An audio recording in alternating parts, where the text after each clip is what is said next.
नमस्कार, मैं अतुल वर्मा एक बार फिर से स्वागत करता हूं।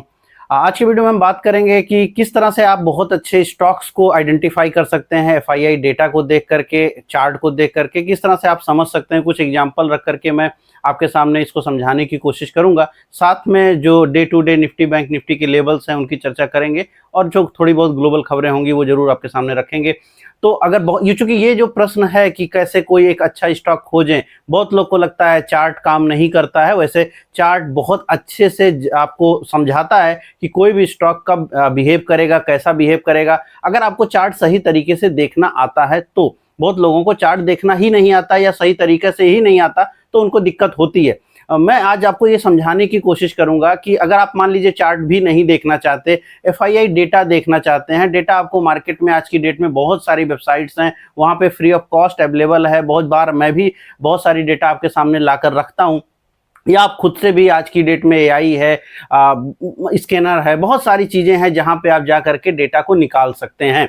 तो मल्टीपल सोर्स का यूज करके आप डेटा निकालिए, कहीं से भी डेटा आप निकालते हैं। मैं एक सिंपल सा एग्जांपल आपके सामने रखता हूं। तो चलिए बात करते हैं कि अगर मान लीजिए एफआईआई एफपीआई जो हैं, तो अगर हम सिंपल सा ये बात सोचें कि एफपीआई ने पिछले एक साल के अंदर अगर आप देखिए, पहला तो आपको मार्केट का थोड़ा सा समझ देखना पड़ेगा। अगर हम बात करें अक्टूबर से लेकर 24 अक्टूबर से लेकर के अभी तक बात करें तो अप्रैल तक, यानी अक्टूबर से लेकर अप्रैल तक मार्केट में एक ठीक ठाक सी गिरावट चल रही थी। उस पीरियड में किन जगहों से एफआईआई पैसा निकाल रहे थे और किन जगहों पे पैसा डाल रहे थे। अब निकाल जहां रहे थे वो तो सबको समझ में आ जाएगा कि वहां से पैसा निकल रहा था तो वहां पे स्टॉक घटने चाहिए।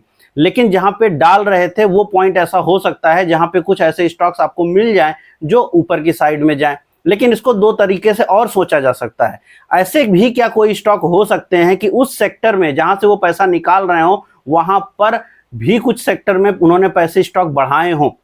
वो एग्जाम्पल मैं देने की कोशिश करूंगा।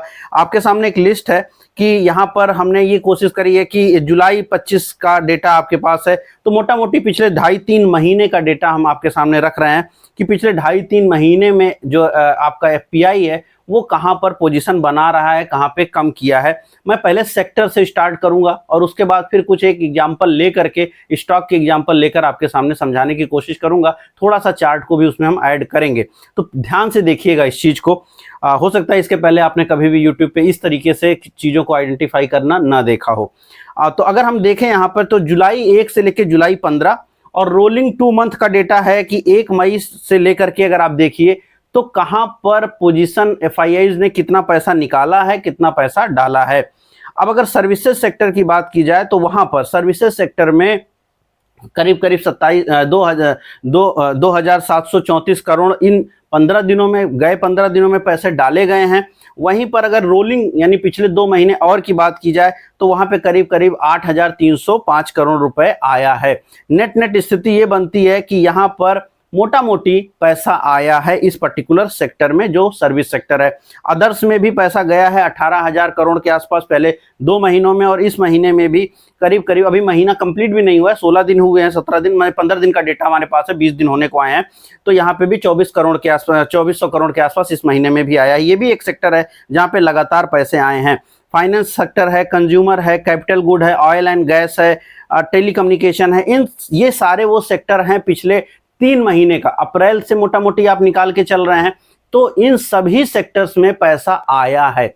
अब अगर इन सभी सेक्टर में पैसा आया है तो जाहिर सी बात है कि उन स्टॉक्स में पैसा गया होगा जो बड़े होंगे। अब जैसे मैं एक सिंपल सा एग्जांपल रखता हूं कि मान लीजिए टेलीकम्युनिकेशन, तो टेलीकम्युनिकेशन में इस महीने कम पैसा गया है, लेकिन अगर आप ध्यान से देखिए तो पिछले 2 महीनों में 10,000 करोड़ से ज्यादा पैसा गया था। अब टेलीकम्युनिकेशन में कितनी कंपनियां हैं? मोटा मोटी तो 3-4 कंपनियां हैं, क्योंकि जो बाकी हैं वो बहुत छोटी हैं, डीलिंग टाइप की कंपनियां, बहुत छोटी कंपनियां हैं। बड़ी कंपनी कौन सी है? भारतीय एयरटेल। तो ये 10,000 करोड़ का ज्यादा पैसा कहां गया रहा होगा?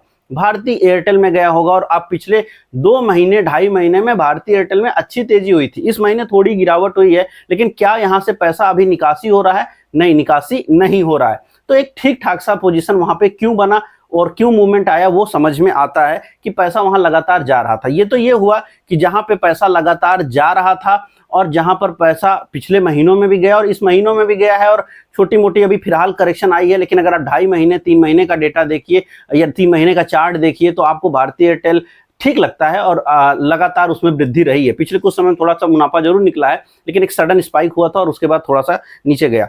अब मैं आपको एक एग्जांपल देने की कोशिश करूंगा, थोड़ा उल्टा टाइप सा, मतलब कि पावर सेक्टर देखते हैं। पावर सेक्टर में इस महीने में थोड़ा सा पैसा गया है 165 करोड़ के आसपास। वहीं पर पिछले 2 क्वार्टर मतलब पिछले 2 महीनों में तकरीबन 8,600 करोड़ रुपए निकले हैं।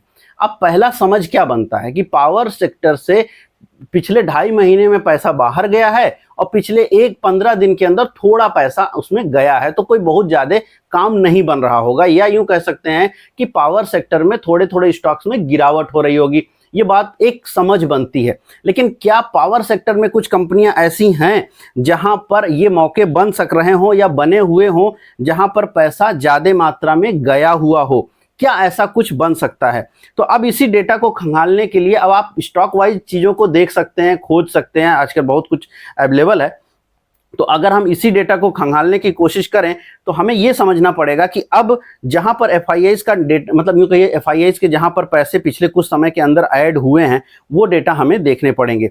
कहां पर, अगर हम मान लेते हैं कि पिछले 2 साल के अंदर का डेटा निकालने की कोशिश करें, ज्यादा कुछ नहीं, 2 साल नहीं 1 साल, चूंकि अभी तो हमने 3 महीने का डेटा देखा सेक्टर वाइज।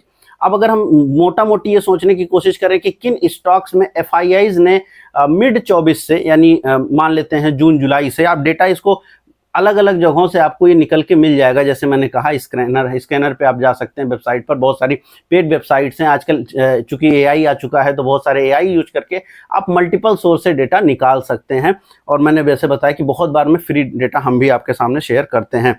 तो अगर हम मिड 24 से लेकर के मिड 25 जो जुलाई चल रहा है यहाँ तक की देखें तो किन स्टॉक्स में एफआईआईज ने अपनी पोजीशन को बढ़ाया है, तो अगर ये लिस्ट देखते हैं तो उसमें एक स्टॉक का नाम आता है। मैं सीधा एग्जांपल के रूप में रख रहा हूं, जाहिर सी बात है मेरा कोई यहाँ आपको कोई टिप देना या कोई बाई या सेल बताना नहीं मुद्दा है। अब यहाँ पर देखें तो एक शेयर है, छोटा शेयर है जीवीटीएनडी। जीवीटीएनडी जो है पिछले साल में, इस साल में, यानी जो अभी पिछला 1 साल पहले जीवीटीएनडी में जो एफआईआईज की होल्डिंग पोजीशन थी तकरीबन वो टोटल में 1.20% ही थी।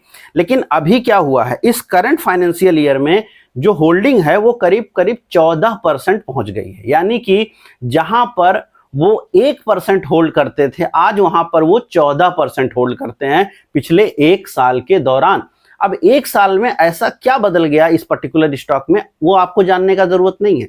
आपको सिर्फ ये जानने की जरूरत है कि यहां डेटा हमारा ये कह रहा है कि एक कंपनी थी जिसमें 1 साल पहले उन लोगों ने, उनका इंटरेस्ट नहीं होता था और आज ऐसी इंटरेस्ट बनी है कि वहां पे वो 14% तक, 13, साढ़े 13, 14% होल्ड करते हैं। सीधा सीधा देखा जाए तो 14 गुना की वृद्धि करी है एफआईआईज ने। अब हो सकता है कोई एक ही एफआईआई ने सब कुछ किया हो, या हो सकता है मल्टीपल एफआईआईज हो, लेकिन एक बात तो समझ में आती है कि वहां पर पैसा गया है, वहां पर पैसा लोग डाल रहे हैं। अब इतने से ही हमारे पास काफी कुछ समझने के लिए है कि 11% अगर कहीं पर पैसा बढ़ रहा है या 11% कहीं पर पैसा उसमें डाला जा रहा है तो उसका कुछ तो मतलब होगा। ये लिस्ट में बहुत सारे स्टॉक्स आएंगे, आपका नुवामा आता है जहां पे करीब 9.5 गुना उन्होंने बढ़ाया है, मतलब वहां पर भी करीब डबल, 2.5 गुना से ज्यादा हो गया। 6%, 7% होल्ड करते थे, अभी 18% होल्ड करते हैं। ऐसे कई सारे स्टॉक्स में आपको देखने को मिल जाएगा। खैर, तो अब हम यहाँ पे, मैं एक एक स्टॉक तो नहीं बता सकता, जाहिर सी बात है, हमें आपको एग्जांपल के रूप में समझाने की कोशिश कर रहा हूं। तो पहले हमने सेक्टर निकाला, जबकि 2.5-3 महीने का ही डेटा निकाला। उसके बाद हमने सोचा कि जहां पर पैसा निकल रहा था उन स्टॉक्स की बात करें। जीवीटीएनडी क्यों सामने आया, क्योंकि वो पावर सेक्टर में काम करता है। अभी मैंने बताया कि 8,000 करोड़ का पैसा वहां से एग्जिट हुआ है पिछले 2.5 महीने में, और इस महीने में थोड़ा पैसा गया है। और वो एक ऐसा शेयर है जहां पर पिछले 1 साल के अंदर 14 गुना जो है पोजीशन बना ली एफआईआईज ने। तो इसका मतलब ये हुआ कि उस एक सेक्टर में जहां से पैसा निकल भी रहा है वहां पर भी कुछ तो है उस पर्टिकुलर स्टॉक में जहां वो पैसा डाल रहे हैं। तो ऐसा क्या है? अब इसके बाद, अब इसको थोड़ा और माइक्रो लेवल पे अगर हम पर्टिकुलर स्टॉक को ही अध्ययन करें, आप सिंपल गूगल कर लीजिएगा, ये सब चीजें मिल जाएंगी। कई सारी चीजें जो बहुत आसानी से मिलती हैं लेकिन आप लोग समझते हैं कि नहीं मिलती हैं, बहुत आराम से मिल जाती हैं, सिर्फ आपको डालना है और वो सब चीजें आपको मिल जाएंगी। अब मैं अगर यहाँ पर इस पर्टिकुलर स्टॉक के बारे में ही बात करूं तो यहाँ पर अगर आप देखिए तो पिछले, मतलब दिसंबर 24 से लेकर के मार्च 24 के बीच में, दिसंबर 24 से लेकर मार्च 25 के बीच में सिर्फ 1% का इजाफा हुआ है। यानी जब मार्केट घट रही थी, अक्टूबर से लेकर के जब बाजार घट रही थी, तो एफआईआईज पूरे बाजार से बाहर जा रहे थे, लेकिन इस पर्टिकुलर स्टॉक में वो अपनी पोजीशन बना रहे थे, क्योंकि मैंने कहा कि एक साल के बीच में 14% का इजाफा, 14 गुना का इजाफा हुआ है। यानी 1% से 14% है, और दिसंबर 24 में एफआईआई नंबर हमारे पास 12% का आता है, जो कि मार्च में 13% का है। तो 1% से 12% कब हुआ? जब पूरा बाजार में गिरावट चल रही थी, स्टॉक नीचे मिल रहा था, आराम से खरीदा गया स्टॉक। अब उसके बाद क्या हुआ? डीआईएज ने भी यहाँ कोई खासा चीजें कम नहीं करी हैं। अब अगर हम इसी स्टॉक को और थोड़ा एनालाइज करें, इसी पर्टिकुलर स्टॉक को, मैं सिर्फ एग्जाम्पल के रूप में एनालाइज कर रहा हूं, आप इसी तरीके से और बहुत सारे स्टॉक को एनालाइज कर सकते हैं। अब अगर हम इसी स्टॉक को और एनालाइज करें तो मार्च 24 में यहाँ पर 1.2% एफआईआईज की होल्डिंग थी, जून में आ गया 2.04%, सितंबर में आ गया 6.82%, दिसंबर में हो गया 12%। तो यानी सितंबर से दिसंबर के बीच में वृद्धि हो गई। दिसंबर 24 की मैं बात कर रहा हूँ, सितंबर से दिसंबर बाजार गिर रही थी, उस पीरियड में 6.5% का इजाफा यहाँ पर किया गया। जब बाजार बढ़ रही थी तब भी इजाफा कर रहे थे एफआईआईज, और जब बाजार घट रही है तब भी उन्होंने इजाफा किया। मार्च 25 आते आते तक 13% की स्थिति बन गई। और अगर हम थोड़ा और डोमेस्टिक वालों का देखें, ये तो एफआईआई का नंबर हो गया। अब किसी भी स्टॉक को जब आप एनालाइज कर रहे हैं तो उसमें डोमेस्टिक का भी देखिए कि वो पर्टिकुलर डीआईआईज ने क्या किया। अभी मैं चार्ट पे गया ही नहीं हूं, पहले हम उसके इस तरह के डेटा देखेंगे, जो आप लोग ईपीएस, जो आप लोग यूं कहिए फंडामेंटल में बहुत सारा दिमाग लगाते हैं। ईपीएस देख लो, इसका वो देख लो कि पी कितना बढ़ गया है, सेक्टर का पी कहाँ चल रहा है, ये सस्ता है कि नहीं, वॉरेन बफेट इंडेक्स क्या कह रहा है। वो एक्चुअली वो सब आजकल डेट में काम नहीं करता है। काम क्या करता है, मैं वो बात बता रहा हूं, क्योंकि बड़े प्लेयर की पोजीशन अगर समझ में आने लगी कि यार बड़ा प्लेयर यहाँ पर पोजीशन अपनी बना रहा है और लगातार बना रहा है, एक दो दिन नहीं है, हम साल भर का डेटा एनालाइज कर रहे हैं कि लगातार अगर वो बना रहा है, तो जनरली उन स्टॉक्स में उस पीरियड में भी अगर आप लगातार अध्ययन करेंगे, मैंने तो आपके सामने 2.5 महीने का अभी तक दिखाया और 1 साल का उस पर्टिकुलर स्टॉक का दिखाया, लेकिन अगर आप लगातार इस चीज को करेंगे तो आप हर 15 दिन में, हर महीने भर में, हर 2 महीने में होने वाले परिवर्तन को देखते रहेंगे। चूंकि आप हर समय एक्टिव रहेंगे, देखते रहेंगे, तो आपको पता होगा कि इस पर्टिकुलर सेक्टर में या इन कुछ चुनिंदा स्टॉक्स में या अगले 100-150 स्टॉक की लिस्ट बना करके आप उसका अध्ययन कर सकते हैं, उनमें क्या स्थिति बन रही है। अब अगर यहाँ डोमेस्टिक वालों की बात की जाए, यानी डीआईआईज की बात की जाए, तो इन्होंने भी ऐसा कुछ खराब नहीं किया है। दिसंबर 23 में से मार्च 23 में इन्होंने 1% अपनी पोजीशन बढ़ाई थी। जून 24 में 14% के आसपास होल्डिंग करते थे, लेकिन सितंबर 24 में 25% की होल्डिंग हो गई। इसके बाद दिसंबर में 28% की होल्डिंग हो गई, और मार्च में आते आते मार्च 25 होल्डिंग उनकी बढ़ करके हो गई 28%। अब मार्च से लेकर के जून तक का डेटा क्यों मैं नहीं बता पा रहा हूं, क्योंकि मार्च से लेकर जून तक का डेटा अभी आया ही नहीं है।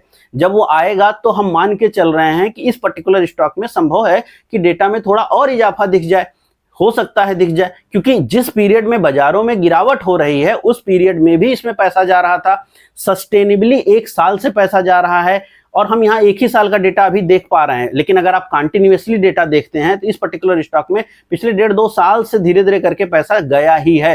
तो उन पीरियड में जब स्टॉक ब्रेकआउट करते हैं तो वो जो है आपका मूवमेंट फास्ट करते हैं। मोटा मोटी आपको ये पता लगा कि 1 साल में इस पर्टिकुलर स्टॉक में 14 गुना एफआईआईज ने पैसा डाला है, 14 गुना पोजीशन बनाई है। डीआईएस की पोजीशन कम नहीं हुई है, वो भी थोड़ा बहुत बढ़ी ही है। पिछले गिरते हुए बाजार के दौरान, जब सितंबर से लेकर के मार्च गिर रही थी बाजार, उस पीरियड में इसमें पैसा गया था। सब कुछ अच्छा इस पीरियड में होता रहा।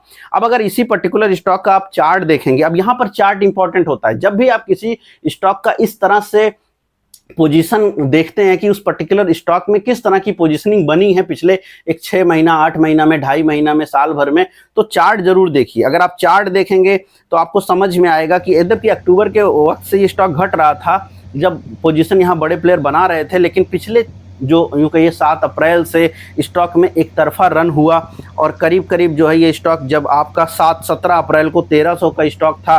अब यहाँ पर ये बात समझने वाली है कि जब बाजार गिर रही थी तो एफआईआईज की पोजीशन ऐड हो रही थी, तो ऐसा नहीं है कि पोजीशन वो लोग छोड़ रहे थे, लेकिन स्टॉक घट रहा था। क्योंकि स्टॉक इसलिए घट रहा था क्योंकि उस पीरियड में, उस पर्टिकुलर पीरियड में मार्केट घट रही थी, बट यहाँ पर वो पैसा डाल रहे थे, भले ही गिरावट में पैसा डाल रहे थे। हाँ, रिटेल पब्लिक निकल रही होगी या कुछ और लोग निकल रहे होंगे, लेकिन वो पीरियड में वो पैसा उनका जा रहा था। डीआईएस भी अपनी पोजीशन कम नहीं कर रहे थे, और 17 अप्रैल को जो स्टॉक 1300 रुपए के आसपास था, और ये डेटा अगर हम अप्रैल में अध्ययन करते तो क्या निकल के आता, तब ये निकल के आता। मैंने इसीलिए बाइसेक्ट करके आपके सामने चीजों को रखा है, बाइसेक्ट करके रखा है।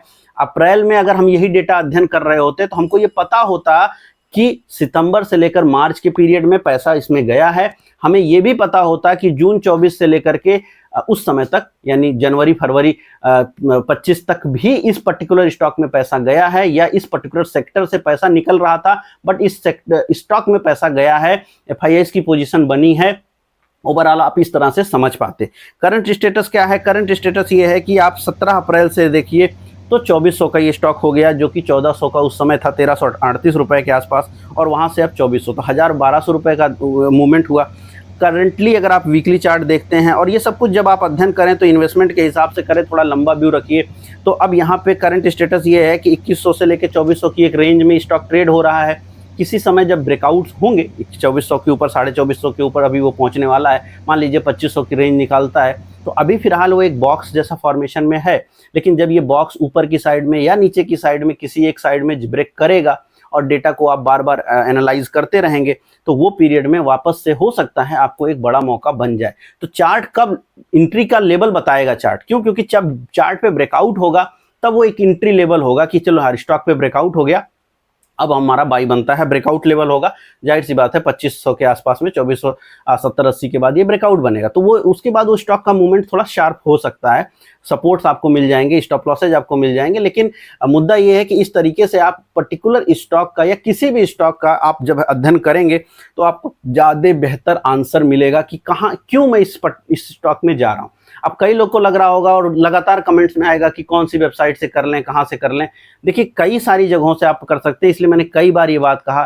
कई सारी पेड वेबसाइट से आप कर सकते हैं, फ्री वेबसाइट्स पे भी कर सकते हैं, एआई का मदद ले सकते हैं। मल्टीपल सोर्स से आपको चीज़ों को निकालना पड़ेगा, एक कोई सेट पैटर्न जगह पर नहीं मिलेगा। बहुत बार जब मैं कोई डेटा रखता हूँ तो उससे बहुत सारे लोग को लगता है कि ये कहीं फ्री में उपलब्ध होगा, वहाँ से लाके बता रहा होगा। नहीं, हम डेटा मेंटेन करते हैं, डेटा को मेंटेन करना पड़ता है। अब जैसे कोई किसी भी जगह से कोई डेटा आएगा तो उसको एक्सेल सीट में डाल के मेंटेन करना पड़ता है, तब जा करके हम उसको एक लंबे समय बाद जो पढ़ सकते हैं और उसके हिसाब से डिसीजन बना सकते हैं। कोई भी डिसीजन मेकिंग डेटा जो फ्री में अवेलेबल नहीं होता, जो डेटा आप देखते हैं और जो उसका कोई सच में यूज ना हो, वही फ्री में मिलेगा। अगर काम का कुछ होगा तो शेयर बाजार में हर काम की चीज़ पेड हो चुकी है, तो वहाँ पे फिर प्रॉब्लम यही है कि या तो आप खुद से डेटा बनाइए, यानी हर महीने उसको एक्सेल सीट डालिए, बनाइए, या फिर पेड वेबसाइट्स का यूज कीजिए, और वहाँ पर भी परफेक्ट डेटा नहीं मिलते हैं।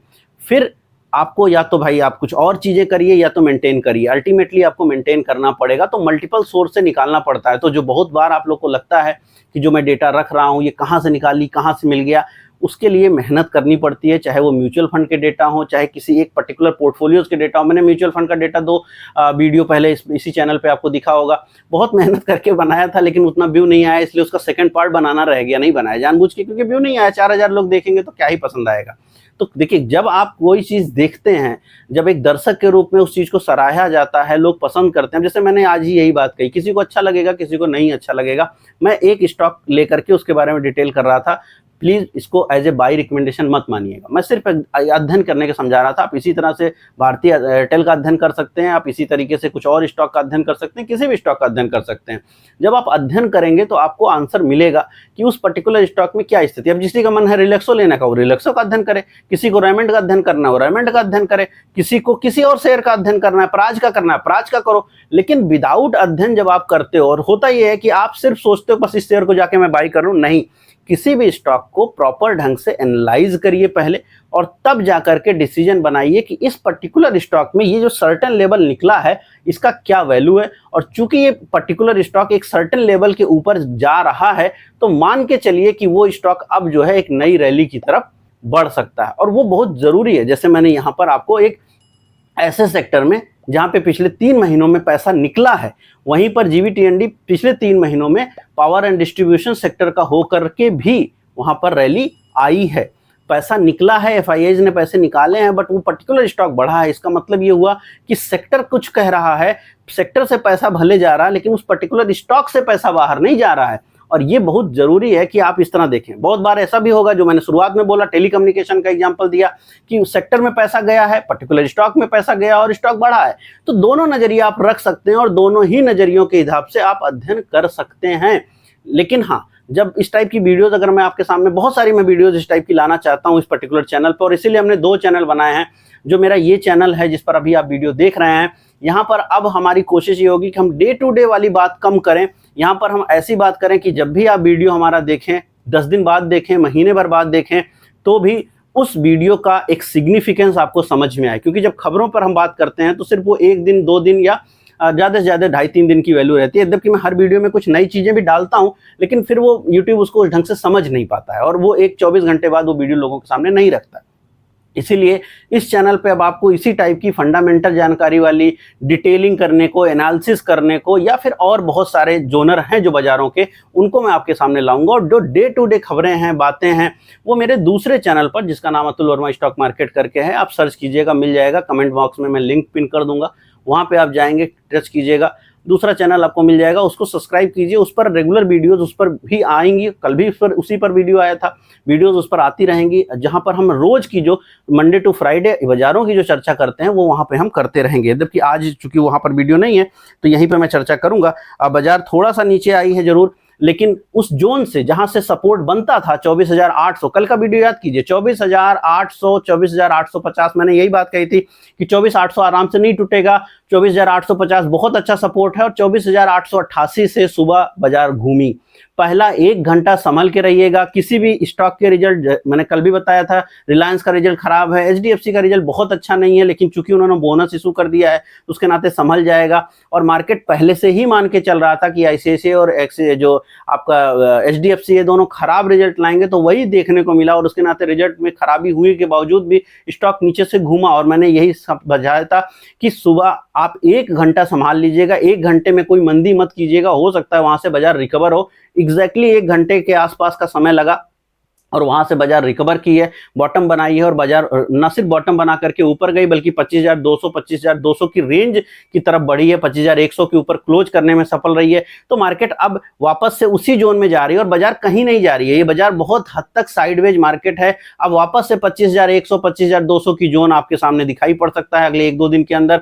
और नीचे का जो सपोर्ट है वही सपोर्ट बना रहेगा, वापस से 25,000 और 24,880 का जो रेंज है वो बना रहेगा। अल्टीमेटली एक बड़ी रेंज है, 500 से 700 पॉइंट की रेंज, और उसी मार्केट उसी रेंज में आपका ट्रेड कर रही है। अगर आप बैंक निफ्टी की बात करिए, एग्जैक्टली उन्हीं जगहों से मूवमेंट आया है जहां से मूवमेंट आ सकता था, जो जगह मैंने कल बताई थी बैंक निफ्टी के लिए। बैंक निफ्टी में भी जो मूवमेंट आई है वो चूंकि एचडीएफसी नीचे से रिकवर किया है। आज मानसून सत्र भी था, तो जनरली मानसून सत्र के समय, यानी कोई भी जब संसद का सत्र शुरू होता है तो जनरली बाजारों में कोई बड़ी गिरावट नहीं देखने को मिलती है।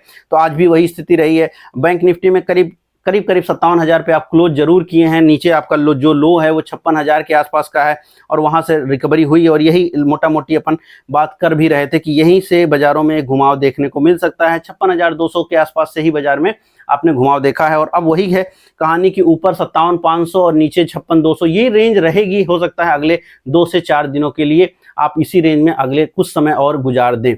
तो मोटा मोटी बाजार इसी तरीके का बिहेव करता हुआ लग सकता है। आज की वीडियो में मैंने कुछ नई चीज आपके सामने रखने की कोशिश करी। अगर वीडियो पसंद आई तो लाइक कीजिएगा, शेयर कीजिएगा, कमेंट कीजिएगा, दोनों चैनलों को सब्सक्राइब जरूर कीजिएगा। और मैंने सिर्फ एग्जांपल के रूप में आपके सामने बात रखी है, इसको बाई या सेल रिकमेंडेशन के रूप में मत लीजिएगा। उम्मीद कर रहा हूं कल फिर मुलाकात होगी। इस वीडियो में इतना ही, धन्यवाद।